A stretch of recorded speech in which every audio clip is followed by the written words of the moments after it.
Let's do so with the author of 7 Things You Cannot Say About China. It's Senator Tom Cotton. Senator, great to see you today here. Thank you. Thank you, Will. You heard me lay out, and I'm sure you saw some of the vice president's argument that he made on X for the entire world to see, defending the position of the Trump administration. I'm curious what you think. It's remarkable for us to all see the thought process, not behind the scenes, but open for everyone. But what do you think about the substance of what was said by Vice President Vance? Well, I thought J.D. Vance made some good points there. I mean, one point in particular, as you read this news by the hour, I've been working with the president now for almost 10 years, going back to his first campaign and watching how the media and the Democrats react to him. I think it's very fair to say you should not credit reports that are coming from unnamed sources in the media about this, that, or the other part of these negotiations. We should give the president time to have the negotiations to see if he can do what he campaigned on, which is ending the war and ending it in a way that advances America's interest and, frankly, Ukraine's interest as well. The president has long said, just like President Zelensky, that we want a lasting, durable truce. That we want to protect, as J.D. Vance said in Europe last week, Ukraine's sovereign independence. And maybe most important, we want to ensure that there won't be a third invasion in the future by Russia of Ukraine, the way we've had the last 2 invasions happen on the watch of the last 2 Democratic presidents. The president campaigned on this. That's what he's trying to begin. It's going to be hard. It may take some creative thinking, like the minerals deal that he's proposed with Ukraine. But that's, I think, what it's going to take to restore peace in Europe.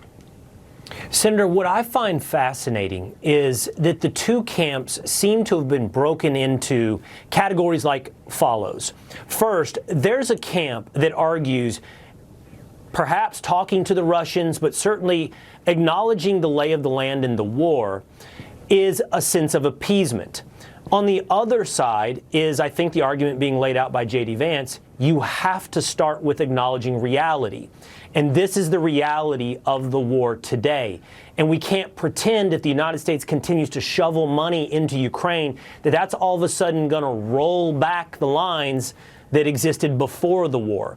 It seems to me, Senator, reality versus a camp that is convinced you can win and push back Russia and accuses everyone else of appeasement.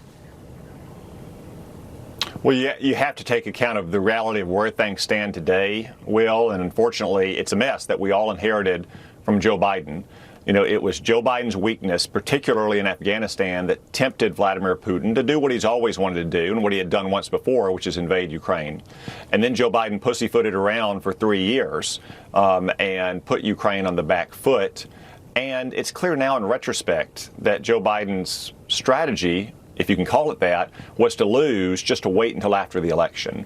That's bad for the United States. It's bad for Ukraine. It's bad for world peace. But that's the reality we have to account for. As far as negotiations go, I mean, I would remind everyone that Ronald Reagan, for instance, sat down 4 times in 3 years at a summit with Mikhail Gorbachev, the Soviet dictator. They exchanged over 40 letters. Ronald Reagan even said that they developed a bond and a friendship. So, of course, if you want to have a negotiated end to a war, the only other way to end it is to end it on the battlefield, and that doesn't seem to have been happening anytime soon.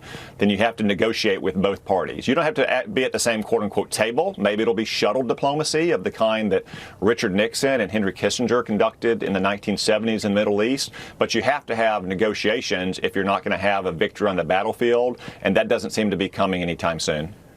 It's a great point about Ronald Reagan and Mikhail Gorbachev. On this note, Senator, in the Senate, you guys have adopted a $340 billion budget blueprint for Donald Trump's agenda.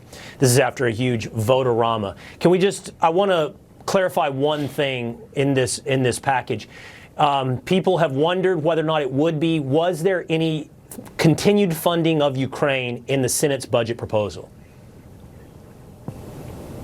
No, Will, there's not. And in these budget proposals, you don't even get into that much details. I think that perception may have happened because I believe the House had about $100 billion for defense. Our bill had about $150 billion for defense. The gap there is not reflecting money for Ukraine, but rather what we think is necessary to rebuild our military after 4 years of Joe Biden's neglect. But it really doesn't get down into that level of detail and say, this is how many submarines we're going to buy or how many bombers we're going to buy. That'll be the next step after we pass a budget with the House and then we write the underlying bills. What this budget does is outline our priorities, the President and the Congress, to rebuild our military, secure our border, and unleash American energy production. Okay, in having you today, I wanted to ask you about something that was said the other night. I found it absolutely fascinating. It's new Commerce Secretary Howard Lutnick, who was on Jesse Waters' show, I believe it was 2 nights ago, and he said something fascinating. He said that the ultimate goal of Donald Trump is to do away with the IRS, to get rid of it. So my question for you, Senator, is, well, I'm curious about that smile. I'm curious about your reaction. Is that a realistic goal of the Trump administration? Can it be accomplished? Where the smile is everyone sitting down in late February and starting to think about their taxes. I think they'd be pretty happy with that as the president's goal. You know, he said he wants to have an external revenue service because of the tariff revenue we're going to have. There's no question that the IRS has grown too big and bloated, and that's not just by inertia. That is by design. Remember, the Democrats, in one of their big budgets under the Biden era, added tens of thousands of IRS agents. And that's not to go out and to audit millionaires and billionaires. That is to harass small businesses and hardworking Americans.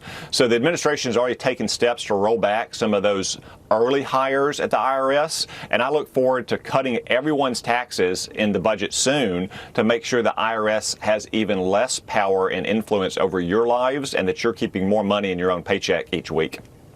That sounds great. So does doing away with the IRS, if that's an accomplishable goal. Senator Tom Cotton, whose new book is 7 Things You Cannot Say About China, is out now. He's well versed on China. I encourage you to check that out. Thank you, Senator. Thanks, Will. All right.